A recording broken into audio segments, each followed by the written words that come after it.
हाय, मैं हूँ प्राजक्ता इंदुलकर पवार और आप सभी का स्वागत है मेरे YouTube channel win with wellbeing पे, your partner in the journey of wellbeing.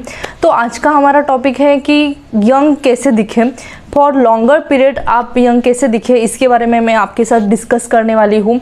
तो आपके 40s में, आपके 50s में भी आप कैसे यंग दिख सकते हैं, इसलिए मैं कुछ छोटे छोटे जो टिप्स है वो आपके साथ शेयर करने वाली हूँ। कुछ घरेलू नुस्खे हैं, कुछ जो चीज़ें आपको डेली लाइफ में, डेली रूटीन में फॉलो करनी चाहिए, उनके बारे में मैं बोलूँगी। क्योंकि आपको यंग दिखना है वो बस बाहरी मेकअप से नहीं होता, उसके लिए आपको अंदर से भी कुछ चीज़ों का ख्याल रखना होता है।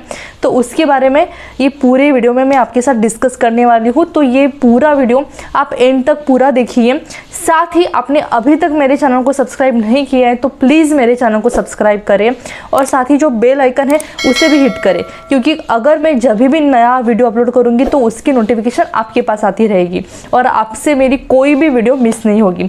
और ये वीडियो को लाइक और ज़्यादा से ज़्यादा लोगों तक शेयर करना ना भूलें। साथ ही आप मेरे वेबसाइट को भी विजिट कर सकते हैं, वहाँ पर भी आपको हेल्थ रिलेटेड काफ़ी आर्टिकल्स रीड करने को मिलेंगे। और आप साथ ही विन विथ वेलबींग के इंस्टाग्राम हैंडल को भी फॉलो कीजिए, क्योंकि वहाँ पे मैं अक्सर छोटे मोटे हेल्थ रिलेटेड टिप्स देती रहती हूँ। तो प्लीज़ वहाँ पे भी स्टे ट्यून्ड। तो चलिए स्टार्ट करते हैं टिप्स के साथ जो आपको रोज़ फॉलो करना है अगर आपको दिखना है यंग हमेशा के लिए। तो उसमें से सबसे पहली वाली टिप ये है कि आपको रोज़ सनस्क्रीन को अप्लाई करना है। अभी सनस्क्रीन क्या है? सनस्क्रीन एक ऐसा क्रीम है या आप लोशन कह सकते हैं, क्रीम बेस्ड सनस्क्रीन आता है। बहुत लोग तो जानते ही है पहले से, बट मैं फिर से आपको ये बताती हूँ कि सनस्क्रीन का बहुत इंपॉर्टेंट रोल है एजिंग के लिए। अगर आप जल्दी से एज करने लगते हैं, 30 साल के बाद सभी को एजिंग होना बहुत ही नॉर्मल है। बट अगर आप बाहर जाते हैं, आपका एक्सपोजर बाहर की ओर बहुत है, तो आपको सनस्क्रीन ही लगाना मस्ट है। बिकॉज सनस्क्रीन क्या करता है, हमारी स्किन को जो UVA और UVB ये जो हानिकारक रेज हैं सन के, उससे हमारी स्किन को प्रोटेक्शन देता है। सो इसकी वजह से जो प्री मैच्योर एजिंग आती है या कुछ रिंकल्स आते हैं स्किन में, कुछ टैन आते हैं, मेलाज्मा आता है, पिगमेंटेशन आता है, कभी कभी अनइवन स्किन टोन हो जाती है, ये सब समस्या का एक ही ऑप्शन है, आपको सनस्क्रीन रोज़ लगाना चाहिए। चाहे आप मेल हो फीमेल हो, सनस्क्रीन का यूज़ करना मस्ट। बिकॉज कभी भी आप बाहर जाते, कभी कभी ये भी देखा जाता है अगर आप स्विमर हो, स्विमिंग करते हो, या कहाँ पे भी अगर आप ऐसी जगह जाते हो जहाँ पे आपका बहुत टाइम तक कांटेक्ट हुआ है स्विमिंग पूल में, तभी भी आपकी स्किन एक टैन होती है, तो उसके लिए भी आपको सनस्क्रीन लगाना चाहिए। बट सनस्क्रीन के कुछ रूल्स हैं, जैसे कि सपोज अगर आपको सनस्क्रीन से पूरा प्रोटेक्शन चाहिए तो आपको बेसिकली जब आप जाते हैं बाहर, उसके करीब करीब 20 मिनट पहले आपको सनस्क्रीन को अप्लाई करना है। तो वो पूरा प्रोटेक्शन लेयर बनाता है हमारी स्किन पे। तो वो जो लेयर होता है सनस्क्रीन का, उसके वजह से हमारी स्किन का प्रोटेक्शन होता है और जो प्री मैच्योर एजिंग होता है या कुछ रिंकल्स होते हैं उससे फाइट करती है सनस्क्रीन। तो एक अच्छी सनस्क्रीन होना बहुत ही इंपॉर्टेंट है। ऐसे कहते हैं कि आइडियल सनस्क्रीन जो है जिसमें 50+ का SPF हो, SPF मतलब सन प्रोटेक्शन फैक्टर, जो 50+ वाला आपको प्रोटेक्शन दे रहा है, ऐसा क्रीम या 50, लगभग 50 से लेके 50 के अबव ऐसे सनस्क्रीन को आपको चूज़ करना चाहिए। तो वो आपको पूरा प्रोटेक्शन देगा। साथ ही और एक है कि अगर हम लोग घर बैठते हैं, आजकल तो वर्क फ्रॉम होम है, तो हम लोग सोचते हैं कि घर बैठते हैं तो we don't need a sunscreen, but ये बहुत ही गलत है। अगर आप घर पे भी बैठते हो तो भी आपको सनस्क्रीन लगाना बहुत इंपॉर्टेंट है, क्योंकि सुबह के जो दोपहर के जो रेज होते हैं वो हमारे विंडो से हमारे घर में भी पास होते हैं, तो उससे भी प्रोटेक्शन होना बहुत ज़रूरी है। और UVA UVB ये दोनों भी रेज होते हैं सन रेज में। और कभी कभी हमारे घर में जो लाइट्स होते हैं वो लाइट से भी प्रोटेक्शन करने के लिए सनस्क्रीन इंपॉर्टेंट है। इसलिए आप एक इन्वेस्टमेंट करिए, एक अच्छे सनस्क्रीन में इन्वेस्टमेंट करिए। या आप कुछ टाइम के लिए बाहर जा रहे हैं, आउट ऑफ द टाउन, आप गाँव में कहीं भी जा रहे हैं, तो आपको सनस्क्रीन लगाना मस्ट है, क्योंकि एक अच्छा सनस्क्रीन होगा तो आपको प्रोटेक्शन मिलेगा। जैसे मैंने कहा, तो मैं तो ये न्यूट्रोजेना का ये वाला अल्ट्रा शेयर का एक ये सनस्क्रीन है, ये मैं यूज़ करती हूँ जब भी बाहर जाना। इसके साथ मैं एक लैक्मे का भी करती हूँ, उसका भी मैं आपको डेमो दिखाती हूँ। तो जैसे कि मैंने आप सभी को बताया कि सनस्क्रीन कितना ज़्यादा इम्पॉर्टेंट है, ये न्यूट्रोजेना का अल्ट्रा शीट जिसके बारे में मैंने आपको बताया है, जिसमें SPF 50+ है। और साथ ही जिन लोगों की बहुत ही ऑयली स्किन है, अगर आप महसूस करते हैं कि सनस्क्रीन लगाने के बाद आपकी स्किन बहुत ही ज़्यादा ऑयली होती है, तो आप अल्टरनेटिव ये भी यूज़ कर सकते हैं। मैंने ये भी यूज़ करके देखा है, ये भी बहुत अच्छा है, लैक्मे का सन एक्सपर्ट। मैं इन दोनों की भी लिंक नीचे डिस्क्रिप्शन बॉक्स में दे दूँगी, आप प्लीज़ जाके वहाँ से ख़रीद सकते हैं, क्योंकि SPF का होना बहुत इम्पॉर्टेंट है। तो एजिंग के लिए भी SPF बहुत ही अच्छी तरह से प्रोटेक्ट करता है हमारी स्किन को, तो ये लगाना बहुत ही इम्पॉर्टेंट है। आप घर के अंदर रहे या बाहर रहे, आपको इसको यूज़ करना चाहिए। तो ये थे 2 सनस्क्रीन जो मैं आपको रिकमेंड करूँगी। तो ये आप पे पूरा है कि आप इसमें से कौन सा बाय करना चाहते हैं। और इसमें से जो ये लैक्मे का सन एक्सपर्ट है, इसकी कंसिस्टेंसी बहुत ही, ये क्विक ऑब्जर्व होता है पहली बात तो, और ये जेल बेस में है, ये देख सकते हैं आप, एकदम जेल बेस में क्विकली ऑब्जर्व होता है। और इट्स रिकमेंडेड कि आप इसको 15 से 30 मिनट्स आप पहले इसको यूज़ करें घर से बाहर जाने के पहले। और ये जो है ये क्रीम बेस्ड है, जो न्यूट्रोजेना का मैंने आपको बताया था। तो ये इसकी कंसिस्टेंसी है, देखिए ये भी बहुत अच्छा है, आप कोई भी यूज़ कर सकते हैं। न्यूट्रोजेना की एक बात अच्छी लगती है मुझे, वो है कि ये वाटर रेजिस्टेंस है, आप इसको स्विमिंग पूल में भी यूज़ कर सकते हैं। तो ये थे मेरे 2 सनस्क्रीन। और अब बारी आती है सेकंड पॉइंट की। तो सेकंड पॉइंट भी बहुत ही इम्पोर्टेंट है। आपने बहुत सारे सेलिब्रिटीज़ को ये बोलते हुए सुना होगा, और ये सच है कि you have to be stay hydrated. अगर आप आपका मिनिमम जो वाटर इनटेक है, अगर वो आप 8 से 10 ग्लास रखते हैं डेली का, तो आपकी स्किन पे एक अलग ही तेज होता है, एक ग्लो होता है जो नेचुरल होना चाहिए। साथ ही पानी जो एक काम करता है वो बहुत ही इंपॉर्टेंट फैक्टर है हमारे ऑब्वियसली लाइफ में, because it provides oxygen to our cells. जो हमारी बॉडी के सेल्स है उसे ऑक्सीजन पहुंचाने का काम पानी करता है। तो पानी ही एक ऐसी चीज़ है जो आपको इंटरनली लेना है। और ये बात तो सच है कि बाहर से कितना भी कुछ भी करो एक्सटर्नली, बट आप जो चीज़ें आपके अंदर डालते हो, आपके इंटरनल सिस्टम में डालते हो, वो ही जाके रिफ्लेक्ट होती है आपके स्किन पे। तो इसलिए आपको उसका भी ध्यान रखना इंपॉर्टेंट है। अगर आप हाइड्रेटेड रहते हैं, आप पानी का इंटेक अच्छा रखते हैं, तो आपकी स्किन बहुत ही ग्लो और क्लियर रहती है। बहुत लोगों को एक्ने की प्रॉब्लम है, डिस्कलरेशन की प्रॉब्लम है, अलग अलग प्रॉब्लम्स हैं।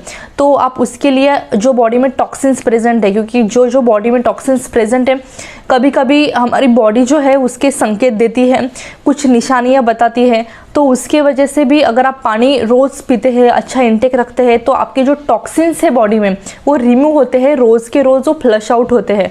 तो उसके लिए पानी एक नॉर्मल 8 से लेके 10 ग्लास पीना बहुत ज़रूरी है, क्योंकि उसमें से मैंने जैसे कहा आपकी स्किन ग्लो होने में और साथ ही यंग दिखने में भी हेल्प होती है। अगर आप पानी कम पीते हैं तो आपकी स्किन ड्राई दिखाई देती है, और आपको पता है जैसे ही स्किन ड्राई दिखने लगती है उस पर रिंकल्स भी क्लियरली दिखने शुरू होते हैं। तो इसी के लिए आपको पानी का इंटेक अच्छा रखना बहुत इंपॉर्टेंट है। चलिए, मेरा नेक्स्ट पॉइंट है always look on your hand. मतलब जो ये हमारे हैंड की जो स्किन है उसको भी आपको ध्यान रखना है। बहुत बार मैंने देखा है कि वुमेंस जो है बस फेस के स्किन पे ध्यान देती है, बट ऑब्वियसली आपको पूरी स्किन पे ध्यान देना चाहिए। साथ ही आपको आपके हैंड्स को मिस नहीं करना है। बहुत बार हम लोग क्रीम्स अप्लाई करते हैं, फेस पे अप्लाई करते हैं, नेक पे भी अप्लाई करते हैं, बट हैंड्स को भूल जाते हैं। तो बिल्कुल नहीं करना है, क्योंकि कभी कभी अपने हैंड से भी अपना एज दिखाई देता है। जैसे जैसे हमारी उम्र बढ़ती है वैसे वैसे थोड़े थोड़े रिंकल्स हमारे हैंड्स में भी दिखाई देते हैं, और ये विजिबल पार्ट है हमारी बॉडी का, क्योंकि हम लोग बात करते हैं, बोलते हैं, तो जैसे हमारे स्किन पे नज़र आती है फेस के, वैसे ही हमारे हाथ पे भी नज़र जाती है। तो आपको यंग दिखना है तो आपको उसका भी ध्यान रखना है। तो क्या कर सकते हैं उसके लिए, आप अगर जब भी आप क्रीम अप्लाई करते हैं वैसे आप आपके हैंड्स को भी क्रीम अप्लाई करें। बहुत मार्केट में हैंड क्रीम्स अवेलेबल हैं, उसके बारे में मैं बताऊंगी अभी, क्योंकि मैंने बहुत लोगों का देखा है। हमें बहुत बार घर के काम करने पड़ते हैं, बहुत बार हमारा कांटेक्ट पानी में होता है, सब जगह पे हो सकता है, काम करने वक्त किचन में बहुत रहते हैं, तो तभी हमारी स्किन थोड़ी ड्राई होती आ रही है। और अभी ये लास्ट 1 साल से हम लोग लगातार सैनिटाइज़र यूज़ कर रहे हैं, अलग अलग हैंड वॉश यूज़ कर रहे हैं, तो तभी भी हमारे हैंड्स ड्राई हो चुके हैं। तो उसके लिए ये बहुत इम्पॉर्टेंट है कि आपको आपके हैंड्स को सॉफ्ट रखने के लिए एक अच्छी हैंड क्रीम का यूज़ करना भी मस्ट है। हैंड क्रीम का बहुत ही इंपॉर्टेंस है स्किन के एजिंग में, क्योंकि मैंने जैसे आपको बताया कि पहले नज़र किसी की भी हमारे हाथ पे पड़ती है तो हाथ का भी यंग होना बहुत इंपॉर्टेंट है। तो उसके लिए भी हम बहुत पानी में काम करते हैं। तो रात को सोने के समय बेड टाइम के पहले आप हैंड क्रीम यूज़ कर सकते हैं अच्छी वाली। मैं ये एम कैफेन वाली हैंड क्रीम यूज़ करी हूँ जिसमें कॉफ़ी है। तो कॉफ़ी बहुत ही सॉफ्ट और सपल रखती है हैंड की स्किन को, और इसका अरोमा मुझे बहुत ज़्यादा पसंद है। ये ऐसे ट्यूब फॉर्म में आती है। देखो मैंने इसको हाफ तो यूज़ करा है और मैं रोज़ सोने के पहले बेड टाइम पे इसे अप्लाई करती हूँ। आप देख सकते हैं इसका कलर भी हल्का सा ब्राउनिश है, और आप इतना ही लोगे तो भी ये बहुत ज़्यादा रिच है स्किन के लिए। तो और ये अब्जॉर्ब भी बहुत जल्दी होती है। तो पूरे हैंड्स को आप अप्लाई करके आप सो सकते हैं, और इसका अरोमा बहुत ही रिफ़्रेशिंग है। तो इसे भी आप ज़रूर यूज़ करें, या कौन सी भी हैंड क्रीम आप यूज़ करें जो रिच है, जैसे मैंने पहले ही आपको बता दिया। और ये ऑल स्किन टाइप के लिए परफेक्ट है। इसकी भी लिंक मैं नीचे डिस्क्रिप्शन बॉक्स में दे दूँगी, आप प्लीज़ जाके वो वहाँ से आप चेक कर सकते हैं। बहुत ही अच्छी क्रीम है। ये थी एम कैफीन की कॉफ़ी हैंड क्रीम। अभी नेक्स्ट पॉइंट है वो है कि बॉडी को मॉइस्चराइज़र करें। अभी क्योंकि मैंने जैसे कहा कि बस फेस के स्किन पे ध्यान नहीं देना है, आपको आपकी पूरी बॉडी पे वर्क करना है। पूरी बॉडी आपकी यंग दिखनी चाहिए। तो उसके लिए आपको क्या करना है कि आपको मॉइस्चराइज़र करना है, आपकी बॉडी को डेली करना है। जब भी आप नहा के आते हो तो उसके बाद तुरंत आप एक अच्छा सा मॉइस्चराइज़र ले सकते हैं, और उससे आप जितना आपको पॉसिबल है, जितनी आपके एक्सपोज वाली स्किन है या जो नॉर्मल स्किन है, आपको टॉप टू टो भी अगर आप कर सकते हैं तो वेल एंड गुड। आप उसको एक अच्छी क्रीम से, एक अच्छा वाला लोशन है तो उससे आप मॉइस्चराइज़र करें। बहुत लोशंस है मार्केट में जिसमें विटामिन ई है, विटामिन सी है, ऐसे कुछ भी आप ले सकते हैं। और आप ट्राई करें कि आपकी बॉडी को मॉइस्चराइज़र रखें बाहर से, और इंटरनली मॉइस्चराइज़र सफल सॉफ्ट रखने के लिए आपको तो पानी पीना ही है, जैसे मैंने पहले पॉइंट में बताया। तो ये चीज़ें बहुत इंपॉर्टेंट है, क्योंकि जो साइंस ऑफ एजिंग है वो पूरी बॉडी पे दिखाई दे सकते हैं, ना कि बस आपके फेस पे। बट ये होता है कि किसी की भी नज़र फेस पे पहले पड़ती है, बाकी बाद में और बॉडी पार्ट्स पे पड़ सकती है। तो आपके और बाकी के जो भी बॉडी पार्ट्स है उनको भी सपल, सॉफ्ट, रिंकल फ्री रखना है। तो उसके लिए भी आपको अच्छे मॉइस्चराइज़र की, बॉडी लोशन की ज़रूरत है। तो अब बारी आती है विटामिन सी के डेली इनटेक की। तो ना कि बस लास्ट ईयर से हमें पता चला है vitamin C is immunity booster, वो सच है। बट उसी के साथ हमारे जो न्यू सेल्स है उसको रीजनरेट करने के लिए भी विटामिन सी का बहुत इम्पॉर्टेंट रोल है। जैसे कि हमारी बॉडी में रोज़ अक्सर न्यू सेल्स रीजनरेट होते हैं या न्यू सेल्स क्रिएट होते हैं, और जो रोज़ के जो हमारे ओल्ड सेल्स हैं वो डिस्ट्रॉय होते रहते हैं, उनका रूपांतर बाद में डेड स्किन सेल्स में होता है। तो उसके लिए जो विटामिन सी है वो बूस्ट देता है न्यू सेल्स को उभरने के लिए, उन्हें रीजनरेट करने के लिए। और जैसे जैसे न्यू सेल्स आना बहुत इंपॉर्टेंट है, जैसे जैसे वो उभरती है वैसे वैसे स्किन ग्लो होती रहती है, हम लोग यंग दिखने में भी हमें मदद होती है। तो इसलिए आपको विटामिन सी का इंटेक बहुत ही अच्छी मात्रा में रखना बहुत ज़्यादा इंपॉर्टेंट है। अभी विटामिन सी के बहुत अलग अलग सोर्सेस हैं। विटामिन सी खाने में से मिलता है। आप विटामिन सी का सबसे बेहतरीन और सबसे ईजीएस्ट वे है, सुबह उठते ही खाली पेट आप ट्राई करें, रोज़ आप गुनगुना पानी और उसके साथ आधा नींबू निचोड़ कर ले। तो इसकी वजह से क्या होता है, आपकी बॉडी का पीएच बैलेंस होता है अच्छी तरह। साथ ही नींबू एक अच्छा बेहतरीन सोर्स है विटामिन सी का, नेचुरल है, इजीली अवेलेबल है। तो आप इसे रोज़ कर सकते हैं। और साथ ही गुनगुने पानी के साथ लेने से क्या होता है, जब भी आप नॉर्मल रूम टेम्परेचर का पानी लेते हैं और गुनगुना पानी लेते हैं, ये दोनों में डिफरेंस है। अगर आप नॉर्मल रूम टेम्परेचर का पानी लेते हैं तो वो कूल होता है थोड़ा सा, तो उससे बॉडी का टेम्परेचर स्टेबलाइज होने में हेल्प होती है। पर जब आप गुनगुना पानी लेते हैं हल्का सा, तभी आपकी जो बॉडी है ना उसे बूस्ट मिलता है, और जो टॉक्सिन्स है उसे वो रिमूव करने के लिए बहुत हेल्प करती है। जो टॉक्सिन्स है, क्योंकि गर्म पानी से, एक सिंपल सी बात है, अगर किसी जगह पे डर्ट है, कुछ ऑयली चीज़ें हैं, वहाँ पे अगर आप गर्म पानी डालते हो तो वो गर्म पानी वो चीज़ को निकालने में हेल्प करता है। वैसा ही है हमारी बॉडी का, अगर आप गर्म थोड़ा सा गुनगुना हल्का सा पानी लेते हैं तो उसी के वजह से जो टॉक्सिन्स है हमारे इंटरनल सिस्टम में वो गर्म पानी से खींच के निकालता है और फ्लश आउट करने में हेल्प करता है। इसीलिए, और जब भी हमारे बॉडी में जो गंदगी है, जो टॉक्सिन्स हैं वो रिमूव हो जाते हैं, तभी स्किन एकदम ग्लो करने लगती है, उसमें एक अलग सा नेचुरल तेज दिखाई देता है। तो इसके लिए गुनगुना पानी बहुत हेल्प करता है। साथ ही में जैसे मैंने आपको बताया, नींबू पानी पीने से हमारे शरीर का जो पीएच बैलेंस है वो मेंटेन होने में हेल्प होती है। तो आप ये सिंपल वाली चीज़ें, और जैसे कुछ कुछ फ्रूट्स है, ऑरेंज है, पपाया है, या पाइनएप्पल हैं जिनमें विटामिन सी का सोर्स बहुत ज़्यादा है, आप उसने भी अपने डाइट में इंक्लूड कर सकते हैं। उसकी वजह से आप महसूस करेंगे कि आपको इंटरनली भी बहुत अच्छा फील होता है, मूड भी स्टेबलाइज करती है ये सब चीज़ें, और एक नेचुरल सोर्स है विटामिन सी का जो आपको यंग रहने में हेल्प करता है। साथ ही मैं ये कहूँगी कि आपको जो आपका कैफीन का इंटेक है वो आपको कम करना है। बहुत लोग चाय कॉफ़ी इतने पीते हैं कि वो बहुत ही गलत बात है। आपको उसका लिमिटेशन करना है किधर, तो आपको उसका जो प्रमाण है उसको लिमिट करना है, कम करना है। क्योंकि जब भी आप बहुत सारा चाय पीते हैं, कॉफ़ी पीते हैं, उसमें इतने मात्रा में कैफीन प्रेजेंट है कि कैफीन आपकी बॉडी को, आपकी स्किन को बहुत ही ज़्यादा ड्राई कर देता है, डिहाइड्रेटेड बनाता है।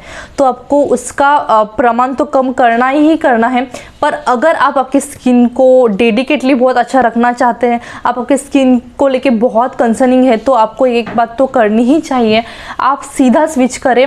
अब हमारी जो नॉर्मल चाय और कॉफ़ी से आप सीधा स्विच कर सकते हैं ग्रीन टी के ऊपर या ग्रीन कॉफ़ी के ऊपर, क्योंकि ग्रीन टी जो है वो बहुत ही नेचुरल है और उसमें इतने ज़्यादा मात्रा में एंटीऑक्सीडेंट्स प्रेजेंट हैं जिसकी वजह से स्किन बहुत ही लंबे समय तक सेफ रहती है, यंग रहती है। और एंटीऑक्सीडेंट के तो बहुत ज़्यादा हेल्प होती है हमारी बॉडी के लिए। सबसे इम्पोर्टेंट ये भी एक एंटीऑक्सीडेंट की इम्पोर्टेंट खासियत ये है कि हमें कैंसर से भी ये बचाव करने के लिए बहुत ज़रूरी होता है। तो जैसे कि जो जो फूड्स हैं, ज़्यादा करके फ्रूट्स में और ग्रीन वेजिटेबल्स में एंटीऑक्सीडेंट्स पाए जाते हैं, और साथ ही जैसे मैंने बोला ग्रीन टी में तो बहुत ज़्यादा मात्रा में एंटीऑक्सीडेंट्स प्रेजेंट होते हैं। तो आप ट्राई करें कि आप रोज़ एटलीस्ट 1 कप तो ग्रीन कॉफ़ी का लें। आप ट्राई करें कि उसमें कोई भी प्रकार का शुगर ना ऐड करें या शुगर अल्टरनेटिव्स भी ना ऐड करें। आप उसमें चाहिए तो थोड़ा सा नींबू निचोड़ के ले सकते हैं, क्योंकि उससे आपको थोड़ा वेट लॉस में भी हेल्प होगी और साथ ही आपकी बॉडी में एक अलग सी शाइन आएगी। तो और ग्रीन टी का भी वही काम है जो हमारी बॉडी में जो टॉक्सिन्स है उसे रिमूव करना, फैट को बर्न करना, और जो हमारी स्किन है उसे तरोताज़ा रखना, उसे यंग रखना, रिंकल्स फ्री रखना। तो आपको एक अच्छा सोर्स देख रहे हैं इंटरनल का, तो ग्रीन टी को आपको मतलब बेझिझक आपके डाइट में इंक्लूड करना ही करना है, क्योंकि इसके जैसे मैंने बोले उसके फ़ायदे मिरेकलस हैं। तो प्लीज़ इसे आपके डाइट में ऐड करें। और साथ ही जैसे मैंने आपको बोला, आपको ना एक्सरसाइज डेली करना है। ये मैंने मेरे मोस्ट ऑफ द वीडियोस में ये बात मैंने बोली है, क्योंकि अक्सर ये होता है कि हम हमारे बॉडी पे पूरी तरह से ध्यान नहीं देते, हम एक्सरसाइज को इतना इम्पोर्टेंस नहीं देते। बट एक्सरसाइज करना, योगा करना बहुत ज़रूरी है हमारी बॉडी के लिए। नॉट कि बस हमें यंग दिखना है, बट पूरी शरीर की जो सिस्टम है उसे कोऑर्डिनेशन में रखने के लिए, हार्मोन्स को बैलेंस रखने में एक्सरसाइज या वर्कआउट बहुत हेल्प करता है। आपकी बॉडी के लिए अगर आप दिन में से 30 मिनट या 1 घंटा नहीं निकाल सकते तो ये बहुत ही बड़ा लॉस है। आपको इस पे ध्यान देना चाहिए, क्योंकि देखिए बहुत लोग, अगर आपकी नॉर्मल बॉडी टाइप है तो वेल एंड गुड। अगर आप बहुत ही ज़्यादा पतले हैं तो आपको एक हेल्दी वेट तक आना चाहिए। आप बहुत ही ज़्यादा ओबेस कैटेगरी में आते हैं, आपका बहुत ही ज़्यादा वेट पुट ऑन हुआ है, तो आपको उसके ऊपर भी ध्यान देना चाहिए। क्योंकि जाहिर सी बात है, अगर आपकी एज कम है बट आपका वेट बहुत ही ज़्यादा है तो लोग आपको मतलब आपका एज कम होने के अलावा भी लोग समझते हैं कि आप एजड हो। तो इसके लिए मैं ये हमेशा कहूँगी कि आपका एक हेल्दी वेट मेंटेन करें। और आपको लगेगा मैं ये सब बातें कर रही हूँ, बट ये सच में मैं प्योर माइंड से आपको बोल रही हूँ, क्योंकि बहुत लोगों को देखा है मैंने, बहुत इन्फ्लुएंसर को मैंने देखा है कि वो लोगों को अक्सर बोलते हैं कि आपको आपकी बॉडी पे प्राउड होना चाहिए, क्योंकि जैसी भी है आपकी बॉडी है वो आपको अलाइव रख रही है। बट व्हाट अलाइव का मतलब क्या है कि बस कैसे भी अलाइव नहीं रखना है, आपकी बॉडी को कोऑर्डिनेशन में रखना है। अगर इतना सब होके हमारी बॉडी हमें हेल्प कर रही है तो आपको भी उसमें अच्छी अच्छी चीज़ों को पुट करना है, उसको उसका फूड देना है, उसको आपको नर्चर करना है, उसकी आपको केयर करना है। तो मैं बस इतना ही कहूँगी कि मैं आपको रॉन्ग होप्स या फॉल्स होप्स नहीं दूंगी। ऐसा नहीं है कि आपकी बॉडी कैसी भी हो, कितना भी वेट गेन हो, कुछ फ़र्क नहीं पड़ता, तो ये रॉन्ग है। बहुत फ़र्क पड़ सकता है, आपको अलग अलग बीमारियां हो सकती है ओबेसिटी की वजह से। थायराइड हो सकता है, डायबिटीज़ हो सकता है, और भी कुछ कुछ जो बीमारी है वो हो सकती है। तो मैं तो आपको ये फॉल्स होप बिल्कुल नहीं दूंगी, उल्टा मैं आपको एक चीज़ मतलब सजेस्ट करूंगी अच्छे दिल से, सच्चे मन से मैं कहूँगी कि ये कोई फैशन नहीं है कि आप कोई भी बॉडी टाइप में हो, बट ये भी नहीं कहूँगी कि मैं आपको बहुत पतला होना है, आपको एक हेल्दी वेट मेंटेन करना है। तो इसके लिए मैं हमेशा आपको एक पॉजिटिव वे में बताऊंगी। और अगर आप मेरे चैनल पे पहले से है तो आपको पता है कि मैंने हमेशा हेल्दी चीज़ों को ही प्रमोट किया है। और साथ ही मैं कुछ दिनों में एक वेट लॉस के लिए एक स्पेशल डाइट को लेके भी आने वाली हूँ, तो उसके लिए भी मेरे चैनल पे स्टे ट्यून। और मैंने जैसे कहा कि आपको रोज़ एक्सरसाइज करना है, आपको बॉडी को आदत होनी चाहिए, क्योंकि अगर आप रोज़ एक्सरसाइज करते हैं तो आपकी बॉडी जो है उसका टेम्परेचर थोड़ा सा इंक्रीज होता है, साथ ही जो ब्लड फ्लो है, ब्लड सर्कुलेशन है वो ठीक सही होता है। तो जैसे ही ब्लड सर्कुलेशन अच्छा होता है तो स्किन अपने आप ग्लो करती है, और साथ ही अपने जो भी कुछ बॉडी पार्ट्स है वो रीजुनेट होते हैं, जो हमारे बॉडी पार्ट्स है वो फिर से क्या बोल सकते हैं, फ्रेश होते हैं, तरोताज़ा होते हैं। तो इसलिए बहुत इम्पॉर्टेंट है। और मुझे नहीं पता कि जो इन्फ्लुएंसर्स बोलते हैं कि आपको वेट लॉस नहीं करना है, बस जो आपका बॉडी टाइप है उसमें आपको ओके रहना है, तो ये बहुत ही गलत है। ताकि मुझे लगता है कि सच्चे मन से मुझे लगता है कि उन्होंने आपको भी बोलना चाहिए कि नहीं, you have to work on your body, कि आपकी बॉडी को आप हेल्दी बनाओ, ना कि ज़्यादा पतला, ना कि ज़्यादा ओबेस बनना है, बट हमें एक हेल्दी वेट मेंटेन करना है, क्योंकि हेल्दी वेट मेंटेन करना भी बहुत ज़रूरी है।